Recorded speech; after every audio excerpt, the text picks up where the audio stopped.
On the news, Anglican priest implores the people of Nigeria to assume their roles in choosing leaders.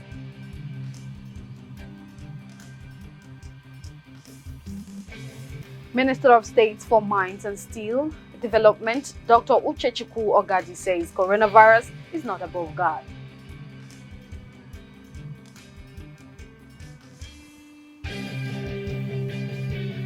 Presidential Task Force on COVID-19 to submit a report of their assessment and recommendation going forward to the President.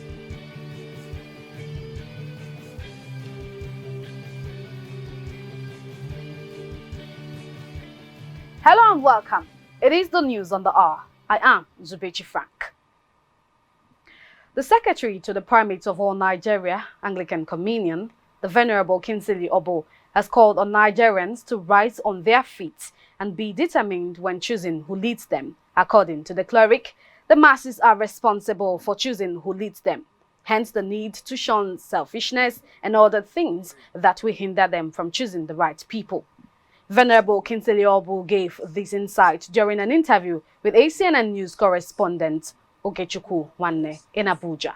We must not forget how we as a people have contributed to whatever we are going through. We must not forget. We must always ask ourselves questions. How do leaders emerge in Nigeria? How do leaders emerge? Somebody may say, well, we voted, even if we vote, our vote does not count. And so. There may be some element of truth in that, but then, if our vote does not count, who is making it not to count? Is this not people who are part of us?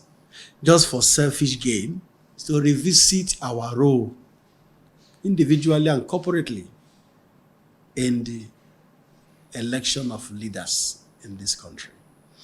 There are elections around the corner, like Edo State, even now. But then, how are the people handling it? Both the APC chieftains, the Edo people, and the rest of those involved, the INEC, how are they handling it? These are the problems. After the election now, you begin to complain about leadership in Edo State. Whereas these factors played, and we saw them playing, and we knew where they are going. We took decisions, we knew their consequences. At the end, you turn around to ask other people questions. So if you can become sincere in the way leadership, people come into leadership in Nigeria at all levels, it will go a long way to change the state of things in this nation.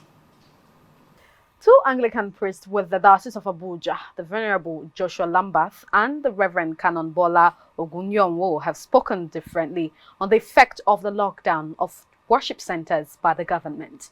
They aired their views when they appeared on ACNNTV weekly program tagged Crossfire to discuss whether churches should be on lockdown. Forget the fact that we're in Abuja. Things are up there. But if you go to the villages, some of these women have no means to social media. Yes. The organizers, the pepper sellers, the mechanics that can't even afford an Android phone. We have them more in church.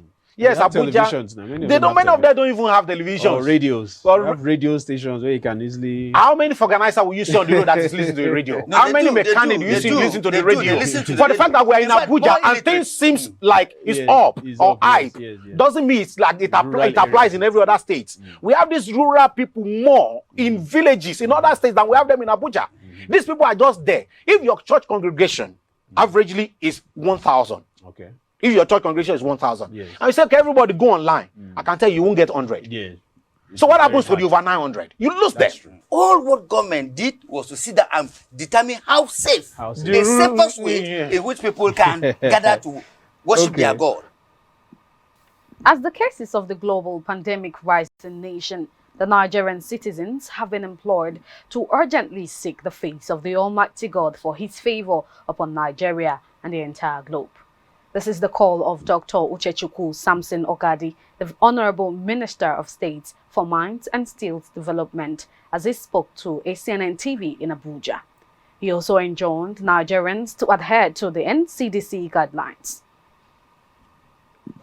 Let everybody know that the issue of coronavirus is real. And all we need to do is to ensure that we obey the rules established by NCDC. We must obey all those laws. But most importantly, this is the time for us to pray. As children of God, I believe that there is no virus, there is no bacteria that is bigger and larger than God. This is the time for us to seek the face of God, even more than ever before, as children of God. As Nigerians, we need to seek the face of God for God to help us to overcome the situation that we are now. I ask most Nigerians to make sure they exercise themselves and take all the necessary precautions that have been prescribed. Meanwhile, the chairman of the Presidential Task Force on COVID-19, Boss Mustapha, secretary to the government of the Federation, has revealed that part of its national response to the COVID-19, the Presidential Task Force will be submitting a report to the President containing their assessment and recommendations going forward, and therefore urged all citizens to await these recommendations from next week. Boss Mustapha made this known during the daily briefing of the committee. I wish to inform you that by the end of this week, the Presidential Task Force will be submitting a report containing our assessment and recommendations to Mr. President for his consideration. We therefore urge Nigerians to await our recommendations regarding the next steps of action to be taken in our national response to COVID-19. The governor of Delta State, Dr. Ifeanyi Okowa, has announced that he is going into self-isolation after one of his daughters tested positive for the deadly coronavirus disease. The governor made the announcement in a tweet via his Twitter account, where he stated that his wife, Edith, will be self-isolating too, according to the laid-down procedures. The federal government has condemned the attack on the Nigerian embassy in Jakarta, Indonesia by Nigerian citizens, describing the act as disgraceful and criminal. Minister of Foreign Affairs Geoffrey Onyama condemned the act in a tweet via his handle, where he vowed that perpetrators would be identified and punished accordingly. It will be recalled that last week Friday, the Nigerian embassy in Ghana was also attacked by a businessman who allegedly demolished Nigeria's High Commission's staff quarters. The businessman had allegedly claimed that the commissioner's staff quarters was being built on his land. However, the Ghanaian government has apologized to the Nigerian government and promised to rebuild the demolished part of the Nigerian High Commission's building. And still to come, Liverpool crowned Premier League champions after 30 years. This and other stories will come your way after this break. Please stay tuned.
for being there.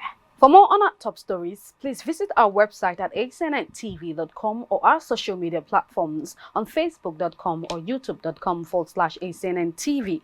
To be up to date with our news and other programs, download the VM Africa app from Android and iOS stores. And now to the international scene. The Trump administration has requested the Supreme Court overturn Obamacare. The Justice Department argued in its filed legal brief that the Affordable Care Act has already been effectively rendered unconstitutional after Congress in 2017 passed FAST legislation that removed the law's fines for not having health insurance. The filing comes as the nation continues to battle the coronavirus pandemic. The department did not mention the virus in its brief, but it came on the same day as the release of federal data showing nearly 500,000 people signed up for healthcare coverage through the ACA during the pandemic that has cost millions of Americans their jobs. Overturning the ACA could mean 20 million Americans would lose their health insurance, although the case will not be heard until at least the fall. And now to sports news. English Premier League club Everton have confirmed that Nigerian-born winger Korede Adedoyin has been released. Adedoyin is leaving Everton after spending 9 years of their academy, having joined the club at the age of 10. The 2000-born player was farmed out on loan to Scottish Premiership side Hamilton Academical last summer, but his loan spell was cut short in January due to a lack of first-team opportunities. Prior to Adedoyin's temporary move, he penned his first professional contract with Everton. He was excellent for the Toffees under-18 team in the 2018-2019 campaign, scoring 13 goals in 21 appearances across all competitions, leading to an invitation to fight for a spot in the Flying Eagles squad to the 2019 FIFA Under-20 World Cup.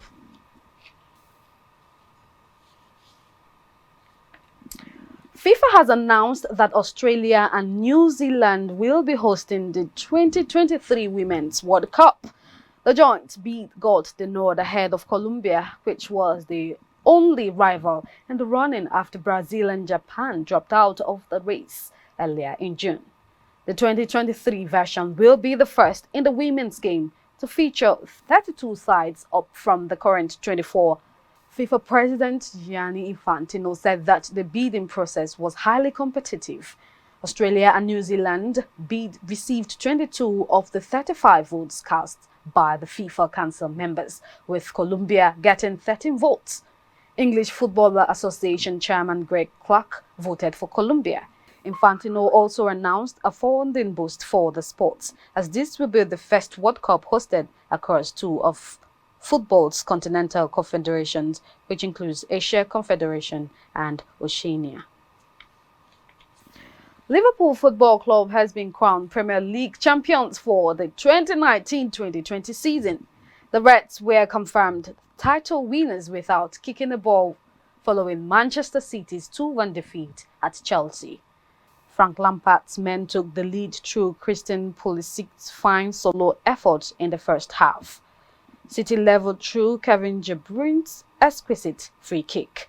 However, Fernandinho handled the ball in the area, giving away a penalty that Willian put away. Chelsea's win ends Liverpool's 30-year wait for a title. Meanwhile, Manchester City manager Pep Guardiola has admitted his sides failed to match Liverpool's desperation to win the Premier League title this season, and confessed City's players didn't play with the same passion as Liverpool, who took every single game like it was the last chance they have. All right, with that sports news, we draw the curtain for this edition of the News on the Hour. I want to thank you profusely for watching. I am Zubechi Frank, and do have yourself a lovely weekend. Bye-bye.